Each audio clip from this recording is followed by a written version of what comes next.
Mendengar kata banjir, pikiran kita mungkin akan langsung tertuju pada jeleknya saluran pembuangan air atau adanya banjir kiriman. Faktor itu bisa saja benar, tapi bukanlah satu-satunya. Dari sekian penyebab banjir di Jakarta, satu hal yang patut dicermati yakni menurunnya permukaan tanah. Penurunan ini dapat disebabkan oleh maraknya pembangunan gedung-gedung tinggi atau eksploitasi air tanah secara besar-besaran. Air sumur dalam adalah air tanah yang banyak dieksploitasi untuk kepentingan dunia usaha dan industri. Padahal, sejatinya air tanah hanya sebagai pasokan air cadangan saja dan bukan sebagai sumber utamanya. Sebenarnya ya PDAM ini memang harus didorong untuk menyediakan air baku lah begitu. Sehingga mereka tidak mengambil air tanah. Karena kalau tidak disediakan air bakunya, itu mereka pasti akan mengambil air tanah. Dan problemnya memang di situ. Sehingga meskipun kita membuat peraturan yang bagus, tetapi kalau tidak disediakan alternatifnya dari air permukaan dari PDAM tersebut, pasti mereka akan mengambil air tanah. Demi menjaga keseimbangan alam, pemanfaatan air tanah dalam ini kini diperketat pemanfaatannya. Bila ada yang melanggar, sanksi tegas siap menghadang. Law enforcement itu merupakan bagian yang tidak terpisahkan dari penegakan aturan. Dinas Pertambangan ini punya tanggung jawab untuk mengawasi penggunaan air tanah dalam. Jadi itu ada meterannya, bukan bisa disedot semaunya aja, ada meterannya. Dan kalau dia nyedot melebihi ketentuan yang diberlakukan untuk pihak tertentu, disegel.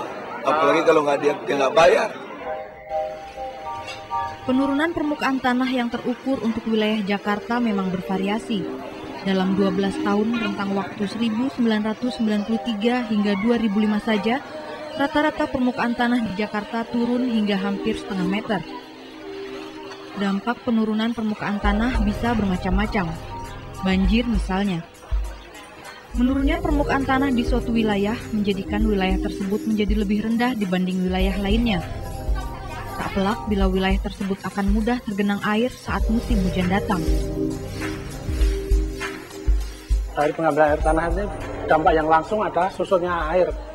Karena airnya susut, maka ada kemungkinan kalau di daerah pantai ini ya, itu air laut masuk yang disebut sungai intrusi air laut begitu.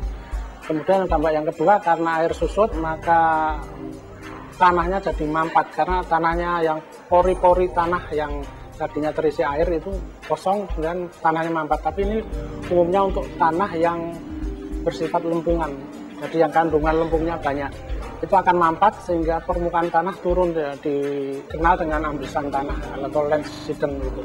Nah ini banyak ditemui di Jakarta Utara, kemudian di Semarang, di Bandung juga. Nah ini akibatnya yang dulunya daerah-daerah yang tidak pernah banjir, tidak tergenang air, sekarang pada waktu musim hujan itu tergenang air.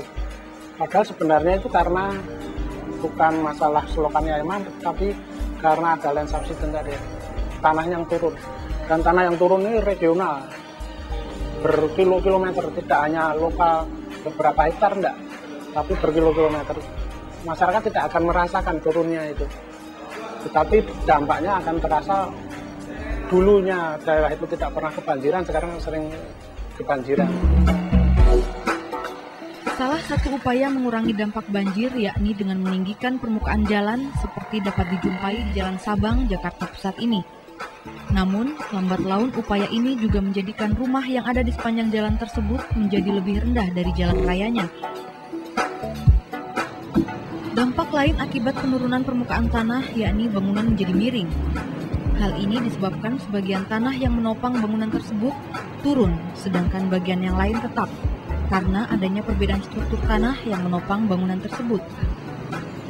Bila sebagian tanah penopangnya turun, sementara tanah penopang yang lain tetap, maka menjadikan bangunan tersebut miring. Selain itu, penurunan permukaan tanah juga bisa mengakibatkan tanah bergelombang dan meratakan bangunan. Ironis, tata kelola kota besar justru malah tidak bersahabat dengan alam. Bila kondisi ini dibiarkan berlarut, bukan tidak mungkin Jakarta akan krisis air bersih.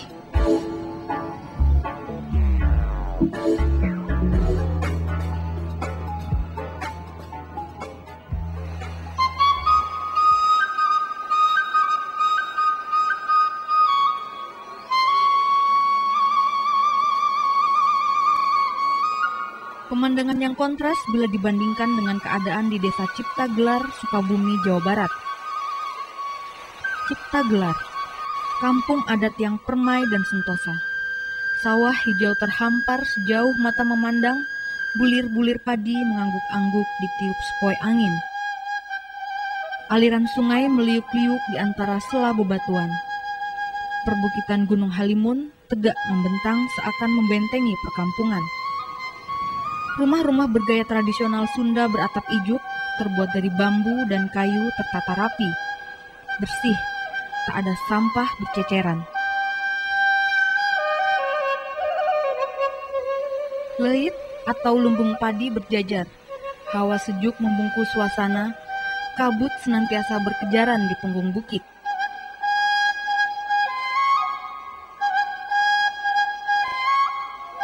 Warga adat Ciptagelar, Kasepuhan, Banten Kidul, Kecamatan Cisolok, Kabupaten Sukabumi ini hidup tentram. Adat istiadat warisan Karuhun masih mereka pegang teguh sebagai panduan menjalani kehidupan. Semangat kolektif mengerjakan kebutuhan bersama. Para ibu memasak hasil panen dari bumi yang terawat. Warga memang mengutamakan mencukupi kebutuhan hidup sendiri tanpa tergantung pihak luar. Bertani adalah mata pencaharian utama, dan sampai detik ini mereka tak pernah menderita kelaparan. Air berlimpah, sementara di kota-kota air telah menjadi barang mewah yang diperjualbelikan. Warga Ciptagelar sangat menjaga bagaimana air bisa terus mengalir. Orang siapkan masalah saluran air. Secara adat, ada sekelompok orang yang mengemban amanah untuk merawat dan menjaga air bagi berbagai kebutuhan seperti pertanian, air minum, dan pembangkit listrik, serta keperluan lain. Kelompok yang disebut Manintin ini setiap hari bertugas membersihkan saluran air supaya air lancar mengalir. Mereka berangkat dari kampung dan menempuh perjalanan kaki selama 3 jam ke arah hulu. Pertamanya 3 jam. Jalan kaki, Jalan kaki 3 jam. Jadi 3 jam teh gitu. Dari eta langsung lewat dari nu bedol. Langsung berangkat deui gitu wae. Kan mulai itu tadi itu 3 jam dan kereta genap jam. Sambil jalan menyerah deh. Berbekal peralatan sederhana seperti cangkul dan skop kecil, mereka terjun ke saluran yang dingin di tengah terpaan hujan. Namun semangat ketulusan dan keikhlasan menghangatkan badan. Nggak ada bayaran, nggak ada. Misalkan kamu pendapatan kamu itu gajinya kaya ya enggak khusus, iya mah dan ibadah saya. Ibadah gimana Pak? Ikhlas? Keikhlasan. Ikhlas udah nana ke Abah, bayar ke warga, bayar di Ciptagelar. Mereka telah memegang amanah ini secara turun-temurun. Amanah langsung dari Abah Anom merupakan kepercayaan yang mesti mereka jaga sebaik-baiknya. Ki Daur ini telah menerima amanah sejak kakek moyangnya. Tapi tua, nggak mana kan maut abdi, ada doi turunan abdi. Ada putra abdi neras kayak gitu. Dah kapur kan bapak abdi, pupus bapak abdi, maksud abdi. Akhirnya pupus abdi, putra abdi. Gak kelaminan itu pantas 178 tahun. Mengelola dia dan sohokan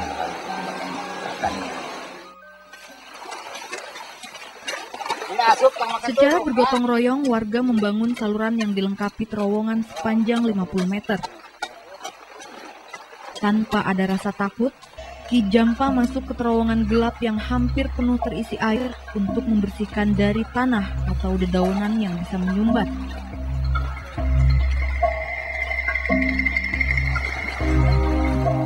membersihkan saluran air sekaligus patroli hutan. Warga Ciptagelar sangat menjaga kelestarian hutan sebagai tempat mereka bernaung. Secara adat, mereka dilarang menebang hutan di sekitar area mata air dan di dekat saluran air untuk mencegah longsor. Bahkan menebang pohon pun harus seizin pemangku adat, tak boleh sembarangan.